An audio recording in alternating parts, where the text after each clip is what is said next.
We're going to do another segment on how-tos with your Honda. In this case here, I want to show you how to, one of the alternatives on how to lower your car. As you can see here, I have these 15-inch aftermarket rims on here with a little bit of a low profile tire. It ain't nothing serious. It's pretty typical of what everybody will do. And you can see we got a pretty ugly wheel gap.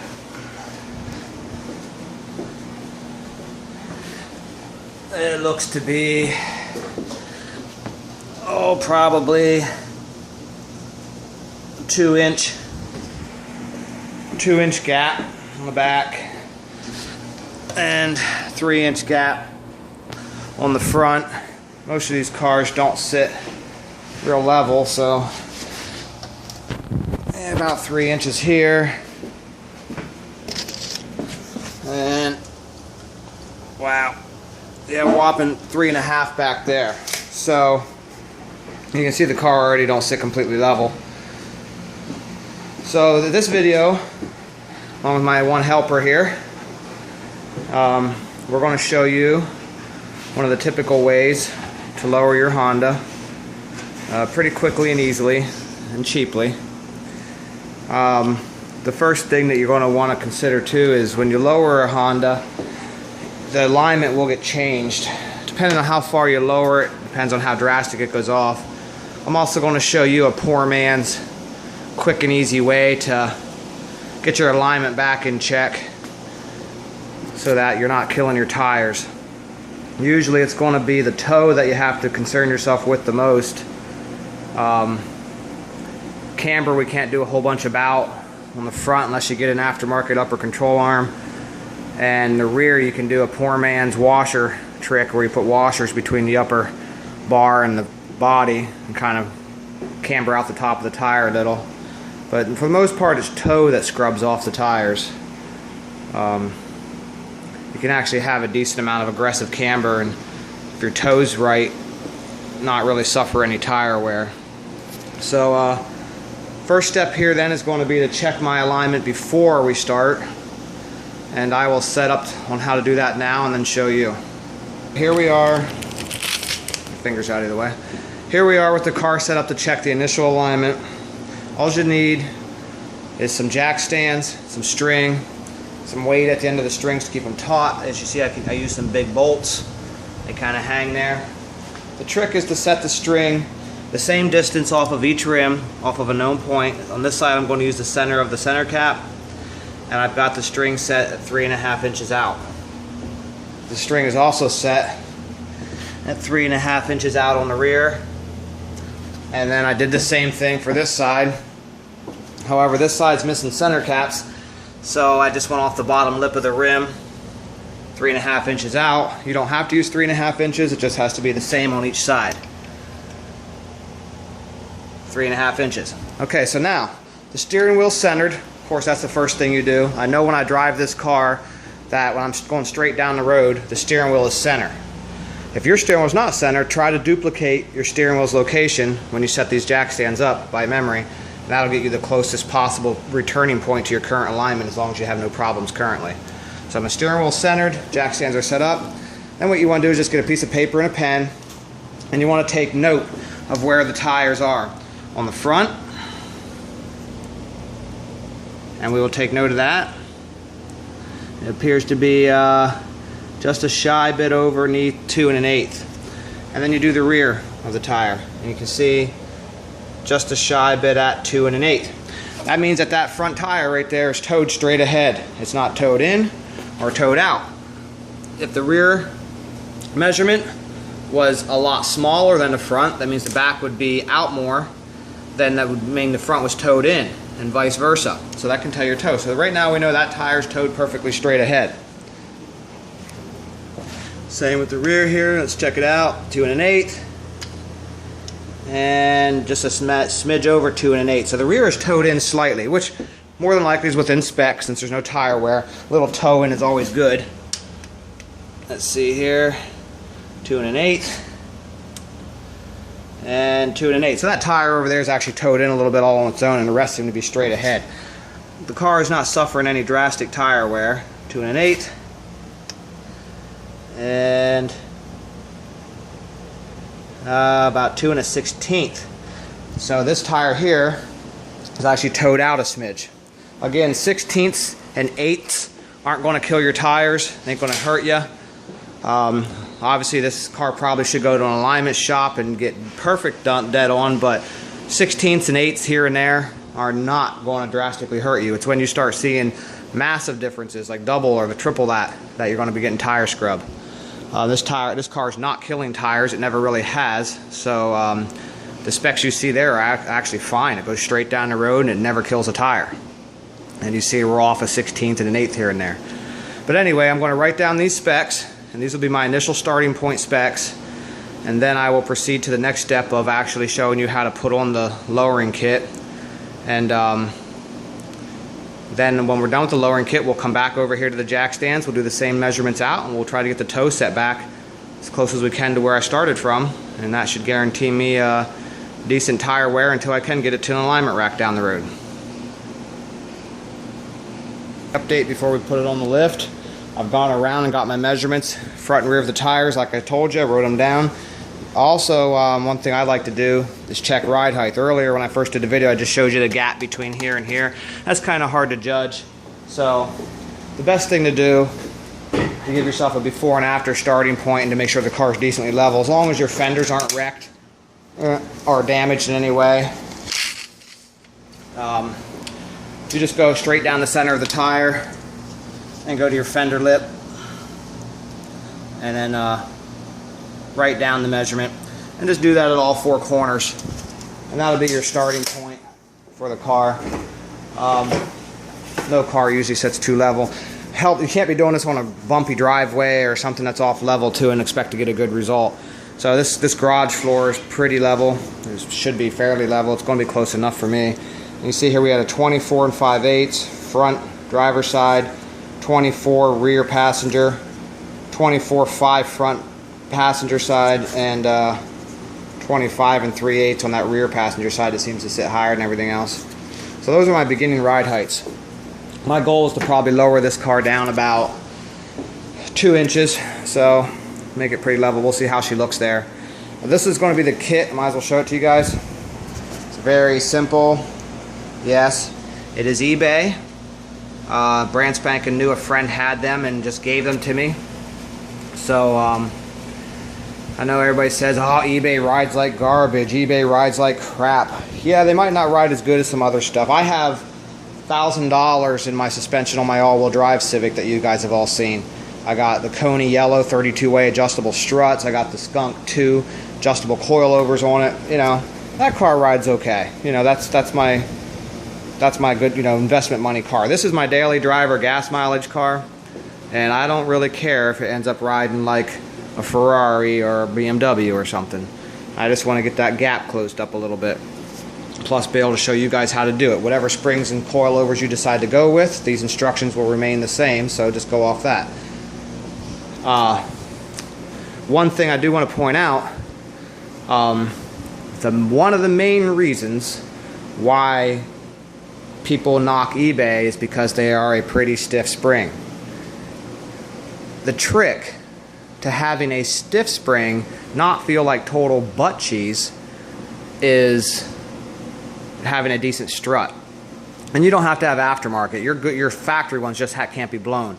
I have a friend who has a silver EK like mine that has Skunk 2 adjustables all the way around it on factory struts, and the struts are shot, and the thing rides like crap. It bounces real bad, and in his case it isn't the springs. People say always blame the springs. It's not. They're Skunk 2. It's the struts. They're shot. The struts on this car are good. One way to tell if your struts are good is to give the thing a good hard bounce and stop. It should stop bouncing in one bounce. One rebound. Bounce, bounce, done. Not up, down, or more. If it does, your struts are shot. That's your strut's job. They're to dampen the up and down motion of the springs. These stop instantly. These are really good shape. So that tells me that these coils aren't going to ride as bad as I might think. They might be a little stiff, which will help with the bottoming out, but it ain't going to bounce all over and feel like crap. if my struts were shot, I'd be replacing them too, or I wouldn't even dare think about putting a stiffer spring on a shot strut. But that's just a heads up for you. Now I'm going to get the car moved over here to the lift, and we'll get started on pulling apart the suspension, show you how to do that. By the way, all of you who are familiar with my old videos will notice I've got a new garage. So this will be the first video actually shot in here using my lift. It's only a mid lift, but as you see the ceiling's low in here. But the other garage I was using was shared, and this one is all mine. So for what it lacks in height, it gives me in privacy and the ability to do whatever I want when I want without tying somebody else up. So that's it. I'm going to move the car over here to the lift, get the 4 tires off, and from there we'll show you how to start pulling your factory suspension off. Okay, so the next segment here, we got the tires and wheels off. They're up on the lift. So first step, I guess I'm going to jump on the front right away, will be to get the front taken apart. Now Hondas are very simple. All we have to do is loosen this wishbone up here. Now I'll let that slide off the strut. Then we have, after that's off and out of our way, we'll probably end up taking the wishbone loose down here as well. I'll let that fall down against the axle out of our way. And then it's just going to be these 2 nuts on the top. Now this is for an EK, or 90, what? EK is 96 through 2000, I believe. But the principle is going to be the same for an EF or an EG, sedan, coupe, hatch, doesn't matter. Although on EGs, if I remember correctly, the brake lines are actually fastened to the strut, so you may end up having to do that one extra step to free up your brake lines. But the principle is the same. So that's what we're going to do now. We're going to pull off these front 2 struts, and I'll show you how to go ahead and put the springs on. Seconds later, the strut is off. Now, they sell a spring compressor that you can squish this down so you can run these off with a wrench and then an Allen in the tip if you don't have air tools. But we do it redneck style around here, so just put that on there and we'll run it off, and this will kind of fling apart. Don't hold your hand there, that will come apart. Go ahead, hit it. Okay. It shoots out like that, and you got her out of the way. So there's the old spring off the strut. Pop the cap off there. Go ahead and pop that off. A little rusty on this one. There we go. Alright, so there's our old spring we no longer need. Eric, grab one of the new kits. Unplug that so our compressor don't kick on. Air gun's got a little leak. Alright, so now you have to remove this dust cover, because the dust cover gets in the way of the new, these here have to come off too. Alright, here, hold that. I can't hold the camera and everything at the same time. You know, people who watch my videos know I normally don't show all the nuts and bolts. Alright, so that's off out of the way. Just rubber out of the way. Hold it tight. There we go. Alright, so the new collar that comes with your kit has to go down over here. But you'll notice it's going to sit kind of shitty. So usually for the most part you can just go ahead and slap it on there like that, but it could rattle. So what I like to do is I keep these O-rings around. I got some somewhere. Here's some O-rings. These are from an old Skunk 2 kit actually. I got tons of these laying around in my drawer here. But anyway, what we're going to do is we're probably going to see if we can find an O-ring that'll slide down over that and stop it from rattling by putting an O-ring around here. However, if that doesn't work, a couple laps of electrical tape or duct tape just to stiffen this up a little so it doesn't smack around, and we're good to go from there. So let's see here if any of these will work. Go ahead and see if you can put that down over there, Eric. It's going to be a tight fit, but see if it'll go over. Go ahead down a little farther. And let's just see if this fits around that or not. It actually looks like it probably will just barely. kind of what you want, because you don't want it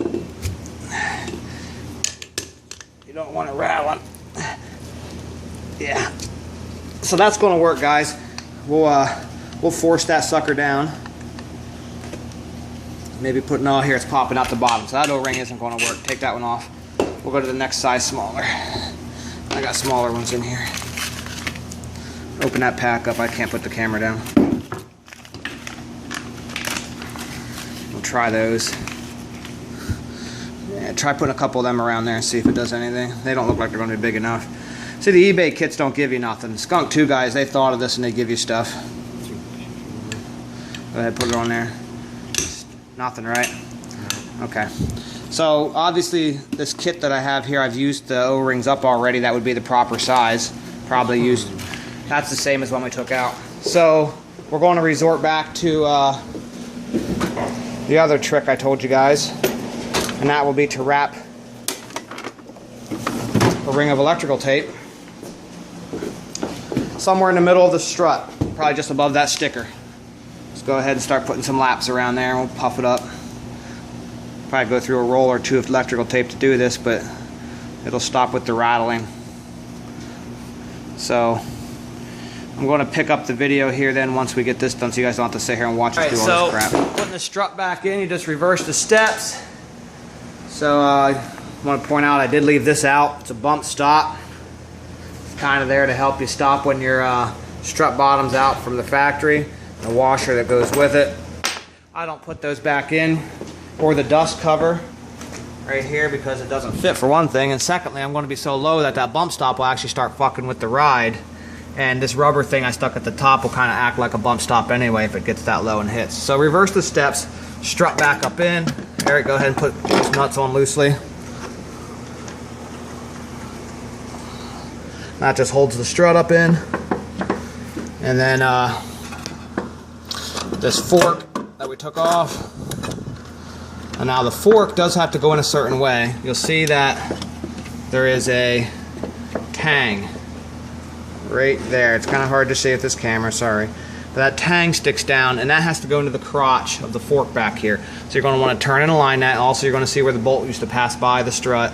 It's dented in, and there's a mark. Just make sure it goes back together that same way. Pound the fork back up on.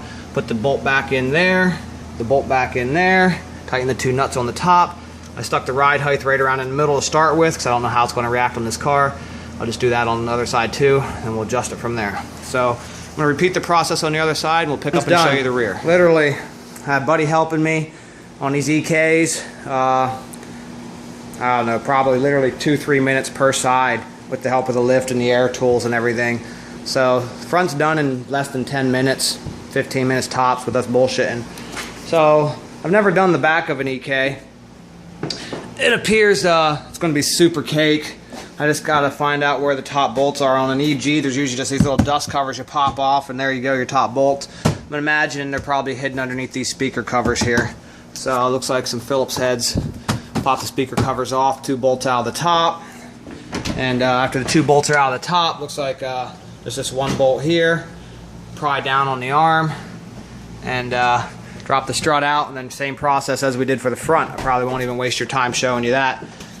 Just run the nut off, throw the new springs on, put some black tape so they don't rattle, and have at it. So probably another 10 minutes and we will be setting this thing down, setting up the initial height, and then I'll be pulling it over here on the other side to fine tune it and set the alignment if it needs it.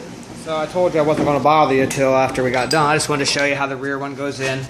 The rear's got kind of a lip down here. The collar goes way down inside. It's okay, you just crank this up to where it'll clear. That's about it. The tops of these are about the same principle. You get rid of the inner shit and just put this cap thing in here, and that'll bump up against that. Bolt this down, put the pieces all back in that went with it.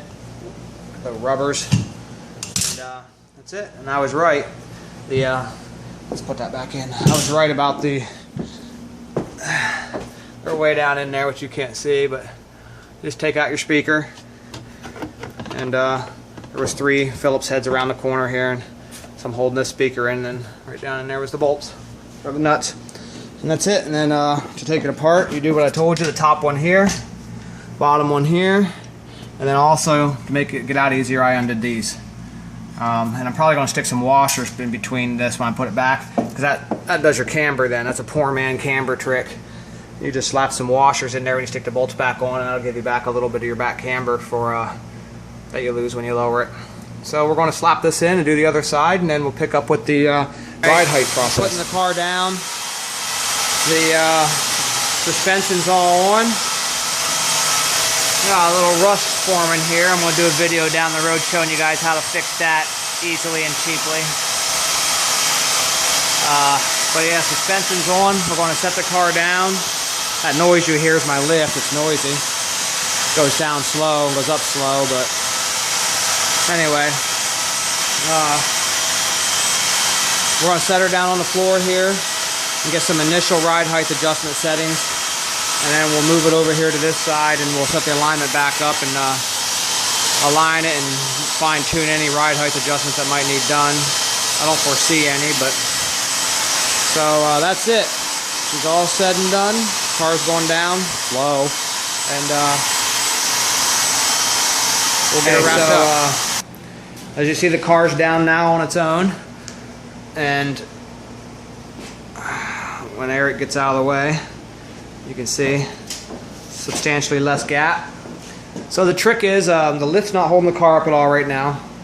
The trick is to let those locking nuts free so they can spin. You don't jam them against each other. And then you set it down and you go around and you take your measurements. Each wheel, same spot. And you keep track of, say your goal's 22 and it's at 23. You say, okay, that one needs to come down 1 inch. You write that down, you go around and you get all those corners, then you put the car back up to where you can turn them freely again, and you lower them about that same amount. With these stiff of a spring, it'll actually work out about the same. It's close. And you keep doing that till you have the car level the way you want it. And when that's all said and done, then you will jam the two locking nuts together, and your ride height will be set and secure. So this is getting close. Eric was measuring it, and we will see. When I get this set to about where I want it, which we're almost there, and it's level, I'll move it over here and we'll check the alignment and we'll show you that. Height about set, and in doing so I noticed that due to the lowness that I went pretty low. The rear camber was in too much, and you can see why when you look in here. This upper bar is pivoting, and as the tire comes up, this bar wants to go up too, but it also then draws the top of this back with it, which then cambers the top of the tire in too much, and I'm not digging that. So they sell a bar that comes here with an adjustable turnbuckle that you can adjust for your camber, but that's expensive. The poor man's way is to run to the hardware store and get 4 longer bolts. This is the bolt that came out, and 3 or 4 washers on each one. And then what we'll do is we'll take these and we will oh, my light don't work. Let me get a light. Here. There. And we will put these washers between the body and the T here, whatever you want to call it, and those will space it out. In other words, pushing the top of this back out when it's lowered and hopefully giving us more of a straight up and down rear tire. Now, how many washers you end up using depends. I went and got 4 for each one. I'll try that. If it looks like it's cambered out too much, I'll put 3. And that's a poor man's trick. You know, I got about $8 invested in this, and that's just as good as any camber kit, just as strong, no problems. So I want to do that. Here you can see the final product.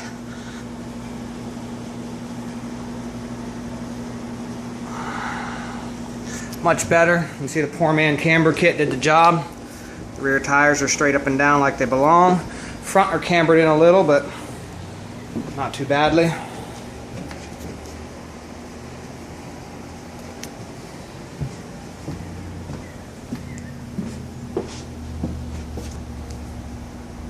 Good to go. We'll go for a ride, and I will see what it takes then to See, make sure the steering wheel's still straight. I'll just take her for a nice long test drive and go from there. So, but yeah, she sits pretty nice now. It ain't too low. It ain't what you call slammed. And it's just tucked in nice. Front might end up rubbing a little bit on some hard bumps, but hey, maybe the eBays will come to save me there with their stiffness. Anyway, that's it. How to lower your Honda. I believe it took us, we kind of goofed around. I think we probably have 2 hours in the whole project, start to finish, goofing off. So yeah, it's my daily driver. Stock single cam for now. Maybe someday I'll do a how to turbo your single cam video for you guys, and how to do that rust repair there. Enjoy.